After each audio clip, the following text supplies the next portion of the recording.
the hard cheeses, like the extra sharp cheddar cheese.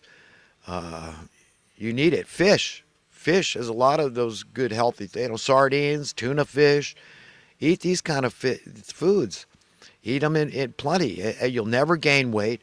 Stay away from the toxic food out there, like especially this diet soda pop, which causes blindness and brain damage and death, of course. And it also, here's the kicker, causes you to gain weight. Can you imagine that? Women, especially, drinking diet soda pop, thinking it's going to help them lose weight, and it actually causes them to gain weight. And the high fructose corn syrup is no better, so don't drink it at all. Even the sugared stuff is super concentrated, high sugar. You get sugar diabetes and all this. It's been skyrocketing diabetes, and there's all kinds of offshoots of diseases that stem from diabetes. So avoid all this kind of stuff. And of course, you want to breathe. Make sure you're breathing enough. And prayer is one of the most important things you can do, because it's God healing you. It's God's will being done in your body. He wants you to live. He loves you. And just remember that He wants to heal you up. So ask God, say, ultimately, I know it's you, God. You've directed me. I listened to this person. I read this book. And I did this thing. I put this substance in my body. And you led me to it. So it's the same way that God led me to tighten my battery cables and it fixed my car, even though I prayed for angels to come and fix it on the fly. He led me to tighten the cables and it fixed it. It's just like your body. Do a certain few things. It's like tightening the cable so you have a good electrical connection, because you need that. It's like the male-female thing. If you're just the negative post on the battery, you're not going anywhere. If you're just the positive post, you're not going anywhere. But it's when they come together and they're hooked up properly that the world is your oyster. You can do anything. Everything's working right. Everything's working good. So just listen to different experts. And there is really very medicinal foods, and it's not expensive and it's not complicated to look into these things. If you think you've got toxins in your body, you do activated charcoal. Do plenty of water with it. Get these toxins out of your body. You can heal all the organs in your body. Contrary to what some health experts will tell you, they're indoctrinated into believing that the only course of action is always what they've been trained to believe. And that's not always the case, that they're wrong a lot of the time. A lot of doctors don't have longevity. Look into it. Okay? Plenty of people die at an early age of various diseases, and a lot of them never smoked cigarettes. I had a friend from a call from a childhood friend some time ago, and he was telling me that some guys that I knew of that were surfers, fellow surfers that are dead, and these guys never smoked. And one of them is memorialized at the Santa Cruz Surfing Museum, a friend of mine, Vince Collier. As a little kid, I can remember him. Nobody would give him crap surfing. Bullying, they try to bully people and intimidate them because they want the waves to themselves. They've had to put undercover cops down in L.A. in parts because the bullying got so bad. So it's people that are intimidating and actually get physically violent sometimes, just, in their attempt to intimidate people. But Vince, he'd come back as a little kid with a baseball bat. He'd show them, hey, I'm not going to be intimidated. But he grew up to be a gentle giant. He was like 6'4", 200 pounds, well built. And he's memorialized at Santa Cruz Surfing Museum surfing a gigantic wave at the famous Mavericks break in Half Moon Bay. But you could bet he never smoked, but he's dead. I forgot to ask my friend what these people died from. But these people were athletes. They were very healthy, but you can't help but wonder what were their diets. They say, what's his name, died of COPD. What's his name? Spock. I can't think of his name right now. But it doesn't matter. The guy that played Spock on Star Trek. But everybody knows what I'm talking about because he smoked. They're all blaming, oh, it was the cigarettes for sure. They're not going to say, was he doing Twinkies and Coca-Cola?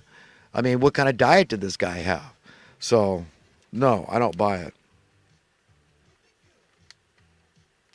Last week I tried to make a point on climate change. This is what they've got up their sleeve, because once the public at large figures out that there's no reason for poverty at all on the face of the earth, then they'll figure out that, well, then why are we allowing these people to make us poor? This planned austerity, artificial austerity. that they've imposed on us. So why do we tolerate it? Well, this is what they've got. Once we figure that, they say, well, we can't have, everybody can't be rich and prosperous, even though there's plenty of stuff. There's no reason for people anywhere on the face of the earth to go desperately poor.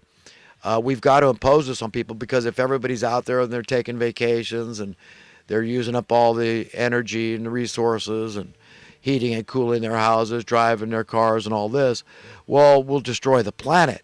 So these people, even though they're big fat hypocrites, living by a double standard, elitists, you understand, this is what they've got up their sleeve, is the climate change threat. So this is why we can't allow it. In fact, we got to curb your energy use to save the planet. That's what they've got. You understand? I mean, these people are devilish on a biblical level. Their diabolism knows no bounds. That's their religion. So I just wanted to put that out there and explain that to everybody.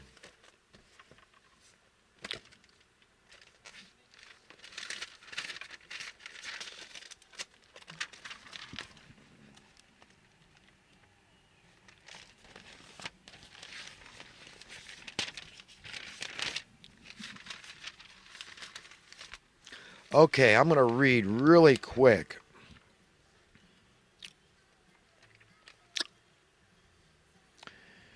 How stupid are we? We talk about slavery as an evil phenomenon from our past history, but believe me, slavery is alive and well. In fact, it is thriving legally right under our noses. Hear me out. First of all, in America, there was a need, an ethical duty to protect labor from ever again being exploited, i.e. enslaved, whereby passive, docile individuals and groups of individuals are held captive by other individuals and groups of individuals whom are immoral, unethical, unscrupulous, and ungodly by nature, their own personal decision to be evil. As such, the federal government came up with a regulation, a rule, a law known as the Federal Minimum Wage Law. In light of the fact that the establishment of an actual dollar figure for minimum wage workers had to be based upon the cost of living, it is only reasonable to expect the same basis in the 21st century. However, the, quote, government, by way of the Federal Reserve Bank and the Labor Department, being stealthily, though deliberately remiss, at adjusting minimum wage in equal accord to the true cost of living, the CPI, the Consumer Price Index, they have roundly circumvented their duty to the American worker. It all comes down to simple math. If the cost of living goes up and workers do not receive a commensurate pay adjustment, then for all mathematical intents and purposes, the workers got a pay decrease. So let's say the cost of living remains steady. There would be no need for pay adjustments to maintain the buying power of the dollar, and no need to adjust wages proportionately, up or down. Yes, this could be a two-way street. However, for decade after decade, the government entity responsible for setting accurately adjusting wages based on logical mathematical factors like the CPI, have been blatantly deliberately remiss. These powerful government and private federal collusive entities, working against the best will of the American people, is striking evidence that these are now evil, fascist, nefarious groups of individuals, and only God can help us now.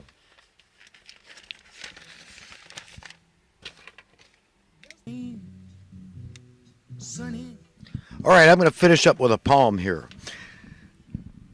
If she asked me what I like about her, my immediate response would be everything.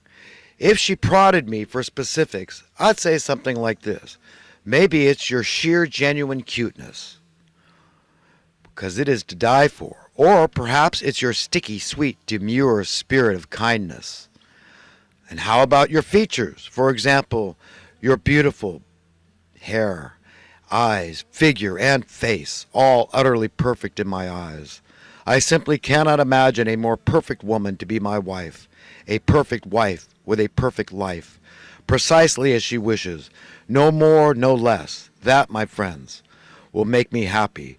So if she ever asks you what I see in her, what I like about her, please answer accordingly.